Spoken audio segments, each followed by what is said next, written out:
अरे वहिनी ऐसा क्या कर रही, पागल हो गई क्या ये?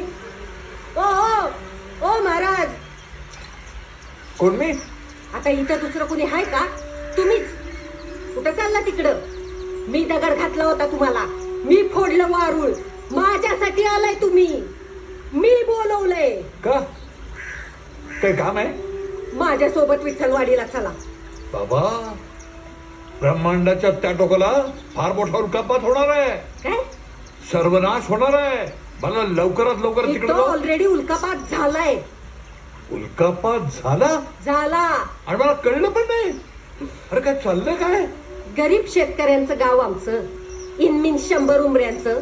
आता तिथले उल्कापात तुम्हा देवांच्या ध्यानात आले असते तर उपास तापास करून तुम्हाला शोधायची येळ आली असती का त्यांच्यावर?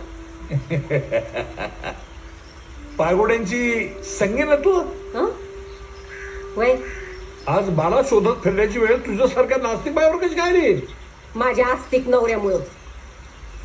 तुझा नवरा पायगोड्यांचा तुकाराम, माझा तुक्या. अगो बाई, नशीबच त्याचं तुमच्या लक्षात येतो. अगे वेडे, प्रेमानं माझं नाव घेणाऱ्या प्रत्येकाच्या पाठीशी उभा असतो मी. मग आज जरा पुढे येण्याची तसदी घेणार का? कोणासाठी? तुझ्यासाठी? नाही, माझ्या नवऱ्यासाठी.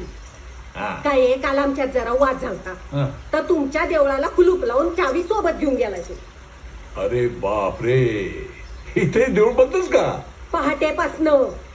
त्यामुळं आत्ताच्या आत्ता माझ्या सोबत चला विठ्ठलवाडीला आणि तुमच्या त्या येड्या भक्ताकडनं तुमच्या देवळाची चावी घेऊन द्या मला. मला ताबडतोब उघडायचंय ते. का गे नास्तिके, माझ्या दर्शनाची ओढ लागली काय तुला? मला नाही लागली, माझ्या सासूबाईंना लागली. काय आहे, तुमची आरती झाल्याशिवाय म्हातारी पाण्याचा थेंब पण घेत नाही हो. बर. शुगर आहे तिला, जाईल का?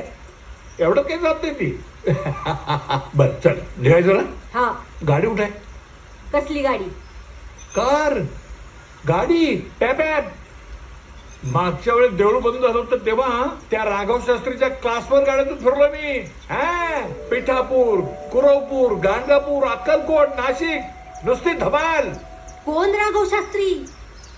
कसली गाडी? अगं तुझ्यापेक्षा ही एक सर्किट असती. मग त्याच्या गाडीत बसून जेवढी धमाल आली नसेल ना तुम्हाला, तेवढी धमाल माझ्या गाडीत बसून येणार आहे. काय सांगतेस? फक्त माझी गाडी वेळेत येऊ द्या. विमान आणणारस का काय? अयो, विमानच आणणार आहे, असं येणार आहे.